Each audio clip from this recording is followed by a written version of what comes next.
झारखंड में 4 चरणों में लोकसभा का चुनाव होना है। चौथे चरण से चुनाव प्रक्रिया की शुरुआत होगी। बीजेपी ने जहां अपने सभी सीटों पर उम्मीदवारों के नाम का ऐलान कर दिया है, लेकिन आईएनडीआई अलायंस के नेता सिर्फ दावे ही कर रहे हैं।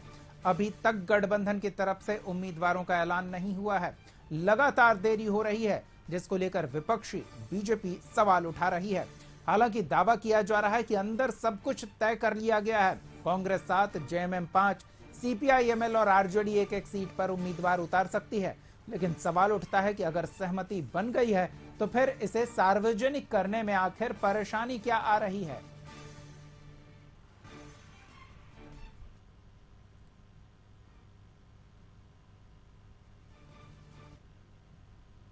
पहले तो कि राजद का पहले 4 सीट का डिमांड था और 4 सीट पे राजद का दावा बनता है।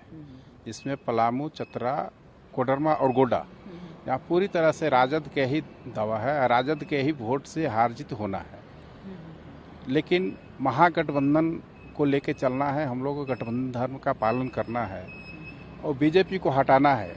तो हम लोग ने सेक्रीफाई किया। सेक्रीफाई करके हम लोग ने 2 सीट पे आया, जिसमें हम लोग पलामू और चतरा का डिमांड कर रहे हैं और 2 सीट हम लोग को लड़ना ही लड़ना है।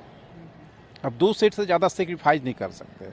अगर बीजेपी को हटाना है तो सिर्फ मेरा ही धर्म नहीं है कि बीजेपी को हम हटाएं। देश बचाना है तो सिर्फ राष्ट्रीय जनता दल ही क्यों उसमें त्याग करे।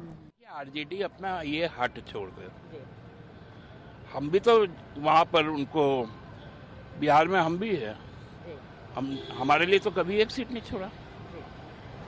उनका तो 6 विधानसभा चुनाव लड़े, 1 जीता, हमने उनको मंत्री बनाया। इसलिए हट धर्मिता छोड़नी चाहिए।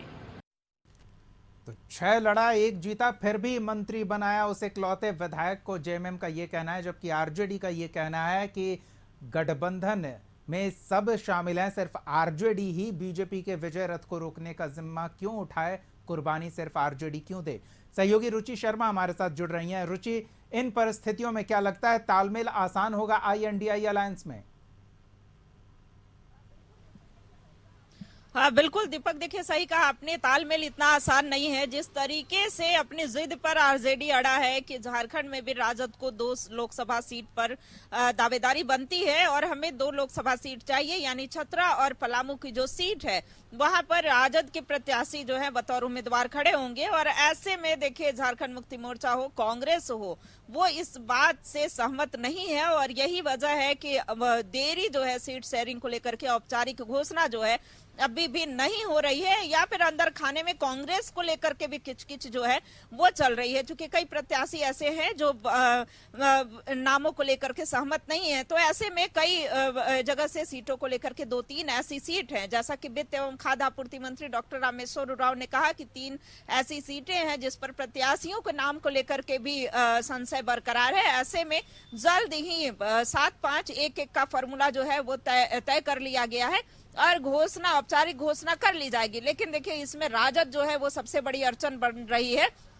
एक तरफ राजद का कहना है कि हम 4 सीटों पर पूर्व से तैयारी कर रहे थे, जहां से हमारी संख्या बल अधिक है, राजद के कार्यकर्ता अधिक है, राजद के वोटर्स ज्यादा है, तो ऐसे में हमारी दावेदारी बन रही थी। लेकिन 2 सीटों को हमने त्यागा है, 2 सीट जो है हमने छोड़ा है, लेकिन हमें वर्तमान में 2 सीट चाहिए, हम ही क्यों त्याग करें। यानी कि राजद जो है इस बात पर पूरी अड़ी है, पूरी अडिग है। दूसरी तरफ देखिए कांग्रेस है, कांग्रेस 7 सीटों पर चुनाव लड़ेगी। 2019 की बात की जाए तो 2019 में भी कांग्रेस जो है 7 सीटों पर चुनाव लड़ी थी। तो ऐसे में इस बार भी कांग्रेस की स्थिति ज्यों की त्यों है। लेकिन झारखंड मुक्ति मोर्चा की बात की जाए तो झारखंड मुक्ति मोर्चा की सीटें बड़ी है, 5 सीट पर अपने प्रत्याशी उतारेगी।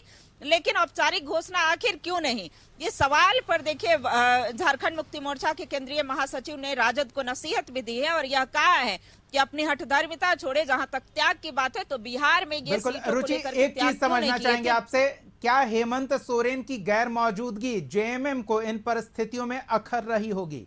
वो होते तो बेहतर तरीके से तालमेल हो पाता।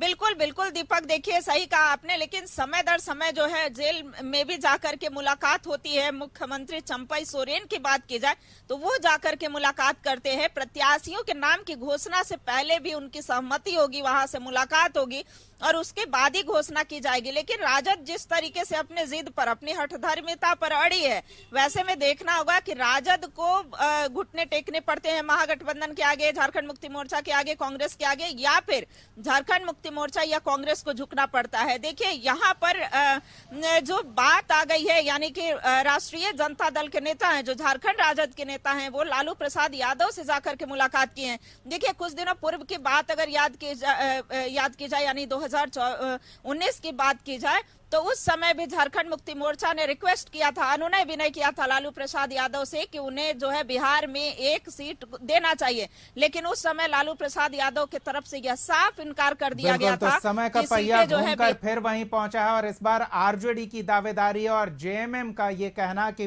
पिछले चुनाव में बिहार में हमारे लिए तो सीट नहीं छोड़ा, तो अब हम क्यों छोड़े। देखते हैं इन परिस्थितियों में क्या गठबंधन में किस तरह से तालमेल बनता है। रुचि, नजर बनाए रखें इन तमाम अपडेट्स के लिए। बहुत बहुत धन्यवाद।